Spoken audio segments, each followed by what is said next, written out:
mes petites étoiles, on se retrouve aujourd'hui dans une nouvelle vidéo. Ça fait très longtemps, je vous l'accorde, mais normalement je fais mon retour. Ça fait 3 fois que je dis ça, mais je reviens un petit peu partiellement.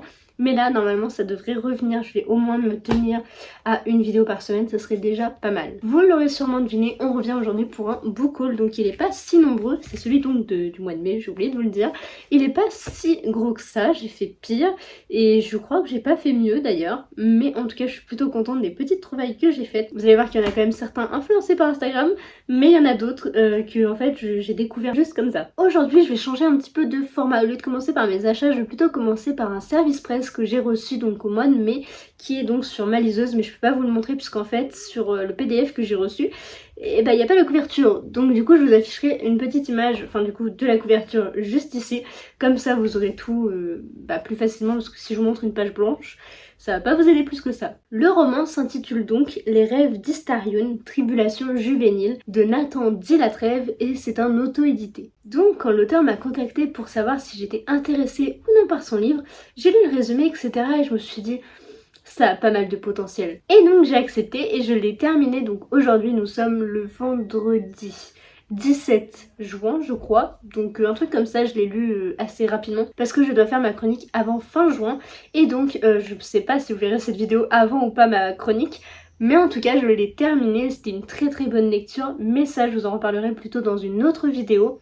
Donc pas de soucis. Dans cette histoire, on va suivre 3 garçons, donc Escalis qui est un humain mage en devenir, nous avons Gunir qui est un nain, et nous avons Firnael qui est un elfe. Donc vous allez voir, les noms sont extrêmement compliqués, mais voilà, faut réussir un petit peu à se faire un ordre d'idées dans sa tête. J'ai eu beaucoup de mal, mais voilà, je me rappelle au moins des 3 principaux. Donc c'est vraiment une quête initiatique puisque nous allons suivre ces 3 jeunes garçons qui sont très jeunes, hein, clairement. Ils font plein de bêtises, ils embêtent tout le monde dès qu'ils le peuvent, etc. Donc voilà, c'est plein de petits coups un petit peu fourbes. Et un jour, ils vont faire une énorme bêtise, c'est-à-dire verser du crottin sur une fête ou je ne sais quoi. Je me rappelle plus exactement comment ils font, mais je me souviens qu'ils arrivent à jeter du crottin sur tout un bal. Donc c'est abominable. Et donc ces 3 garçons vont être séparés. Et donc Escalis va commencer sa formation de mage en devenir. Firnael va aller avec son grand frère et Gunir avec son père, puisqu'en fait son père est le chef nain. Donc voilà un petit peu leur avenir. Mais évidemment tout ne va pas se passer comme prévu. On va vraiment les suivre chacun leur tour dans une quête. Et ils vont se rejoindre à un moment donné et il va y avoir un petit truc qui va chambouler l'histoire. Bref, voilà, je ne vous en dis pas plus, mais c'est vraiment un roman très intéressant qui est très complexe. C'est donc un roman de fantasy par excellence parce que clairement il n'y a que de la fantasy, tout est imaginaire et tout est vraiment bien ficelé. L'auteur a fait preuve de beaucoup d'imagination et vraiment beaucoup de recherche aussi je pense, enfin peut-être plus dans sa tête, je ne sais pas trop comment on peut faire des recherches sur la fantasy, c'est une bonne question.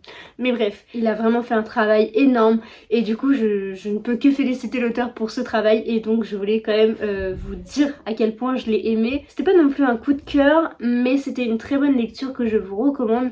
Malgré quelques petits points qui m'ont un petit peu chagriné, mais ça je vous en reparlerai dans un Il était un livre. J'ai donc terminé pour les services presse. Maintenant nous allons passer à tous mes achats du mois, qui sont quand même pas si nombreux, mais un petit peu quand même. Donc du coup j'ai commencé par tout ce qui est graphique, et j'ai donc pris A Silent Voice du tome 2 à 7, mais sur le 6. Puisque le 6 est introuvable. Donc du coup comme vous pouvez le voir, il y a de 2 à 7. Évidemment je les ai remis dans l'ordre, mais bon bref. Donc voici la couverture du 2. Celle du 3, du 4, du 5 et pas du 6 mais du 7. S'ils ont fait partie de mes achats de ce mois-ci, c'est pour une bonne raison. C'est parce qu'en fait ce mois-ci, donc au mois de mai, j'ai lu A Silent Voice, le roman édité chez Lumen, que j'ai particulièrement aimé. Il y a quelques petits trucs qui m'ont un peu surprise parce que je m'attendais pas tout à fait à ça, mais en même temps ça reste une très bonne lecture et du coup je voudrais vous faire une petite vidéo. Bref. Je ne vous en dis pas plus, mais sachez qu'il y a quelque chose qui se prépare autour de cet univers. Pour me faciliter la tâche, je vais prendre le tome 2 puisque le tome 1 est dans ma bibliothèque, dans ma mangatech devrais-je dire. Donc c'est donc A Silent Voice de Yoshitoki Oima, édité chez Kiun. Dans cette histoire, on va suivre une jeune fille qui est sourde et muette. Donc déjà c'est quelque chose d'assez rare je trouve dans tout ce qui est la littérature et plutôt littérature young adulte parce que c'est quand même assez young adulte tout ça puisque je précise c'est un shonen donc c'est vrai que c'est assez rare d'avoir des personnages qui sont malentendants et qui vu qu'ils sont malentendants ils n'arrivent pas forcément à s'exprimer à l'oral puisque quand on s'entend pas c'est dur de s'exprimer et à côté de ça nous avons Shoya qui est un jeune garçon qui lui aussi fait des bêtises mais qui fait des grosses bêtises. Il a harcelé pendant plusieurs mois, même presque un an, Choco, quand ils étaient à la maternelle. Il l'a vraiment harcelé pendant des mois, presque même un an entier. Sauf qu'un jour, elle n'en pouvait plus, et donc elle va partir. Et donc lui-même va se retrouver victime de harcèlement. Donc c'est un petit peu la roue tourne, hein, très clairement. Mais bon, ça se fait pas quand même. Bref, anyway. Donc dans cette histoire, on va vraiment suivre cette histoire entre deux jeunes gens qui... un a harcelé et l'autre s'est fait harceler mais lui, le harceleur, va aussi se faire harceler par la suite. Donc voilà, c'est vraiment un petit bric-à-brac autour de tout ça. Il va y avoir aussi la notion de suicide, de handicap, etc. Donc c'est quand même un roman et des mangas qui sont assez poignants et qui sont peut-être pas à la portée de tout le monde, devrais-je dire. Donc voilà, c'est quand même à savoir. Pour illustrer tout ça, je voudrais vous lire la dernière phrase du résumé qu'il y a sur tous les mangas, sauf le dernier, puisque c'est le dernier. C'est un manga pas comme les autres qui réussit avec brio à parler de handicap de manière juste et touchante. Donc voilà, ça montre à quel point en fait le handicap d'être sourd, d'être muet, c'est très compliqué.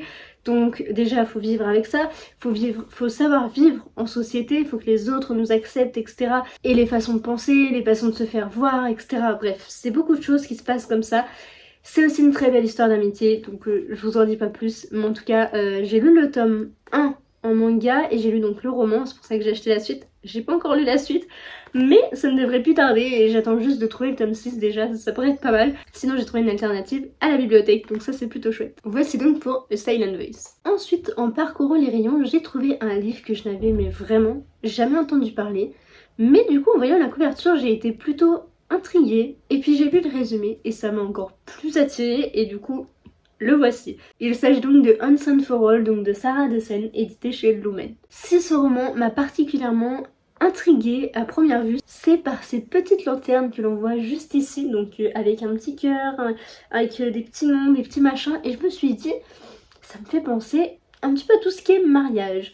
Et j'ai donc lu le résumé et en effet, ça parle de tout ce qui est mariage. Dans cette histoire, on va donc suivre Luna, qui est une jeune fille de 17 ans, qui va aider pendant l'été sa mère dans son magasin de wedding planner. Donc c'est déjà un domaine que je trouve fantastique parce que vraiment possible de faire plein de choses, de belles choses, de différents thèmes, etc. Que c'est vraiment un truc qui me passionne. C'est peut-être parce que j'ai regardé trop de films à la télé, vous savez les téléfilms un peu kitsch là du dimanche après-midi ou ce genre de choses. J'en ai peut-être un peu abusé une période, donc bref. Anyway, mais j'adore tout ça, j'adore en fait organiser, planifier, créer. Et donc, c'est peut-être aussi pour ça que du coup il a rejoint ma bibliothèque. Donc comme je vous disais, cette Luna aide sa mère dans son agence, donc de wedding planners, et elle doit supporter tous les caprices des gens, mais aussi de ses collègues qui lui en font voir un petit peu de toutes les couleurs. Mais elle se souvient aussi très bien d'une nuit qu'elle a passée l'an dernier, qui la ronge un petit peu, elle y pense tout le temps, c'est obsédant. Néanmoins, elle ne croit pas aux happy ends. Du coup, c'est un peu compliqué d'être obsédée par cette nuit tout en se disant les happy ends, ça n'existe pas sauf dans les films et les bouquins. Donc voilà, en plus, vu sa vie personnelle, elle ne croit pas vraiment en happy end, mais en même temps, elle est très intriguée par cette nuit et par cette personne avec qui elle était, donc je sais pas si c'est un garçon ou une fille, mais en tout cas elle m'intrigue énormément. D'ailleurs, Sarah Dessen a sorti un autre roman, donc je sais plus le nom, c'est plus pratique avec la jaquette, c'est donc En route pour l'avenir, et il y a eu un film dessus, donc je pense que je me le procurerai. Ça c'est vraiment le petit extrait gratuit, donc là il y a le chapitre 1 je crois. Ouais, c'est ça, il y a chapitre 1 et peut-être 2. Donc comme ça, je pourrais peut-être découvrir le début et me dire ou non, est-ce que je l'achète. Donc voilà. Mais du coup, c'est pour vous dire que Sarah Dessen est vraiment très connue. Et aux États-Unis, elle est considérée comme une rockstar. Donc c'est vraiment écrit au dos. Donc voilà. Ça sera donc mon premier livre d'elle, si je craque pas pour l'autre avant, si je le lis pas, bref, vous avez compris. Mais en tout cas, j'ai vraiment envie de lire celui-ci. Et plus je le lis, enfin le résumé, plus je le lis, et plus j'ai envie de le découvrir. Donc je pense qu'il va pas faire très long feu. Ensuite, il y avait une réédition d'un certain bouquin et quand j'ai vu la réédition, j'ai fait ok, je vais craquer. Il a eu un phénomène fou sur TikTok, donc du coup, c'est vrai que j'étais un petit peu hypée par ça, mais pas tant que ça parce que finalement TikTok m'influence pas plus que ça dans mes choix de lecture, comparé à certaines personnes où on entend que en fait TikTok c'est vraiment leur plus grande influence.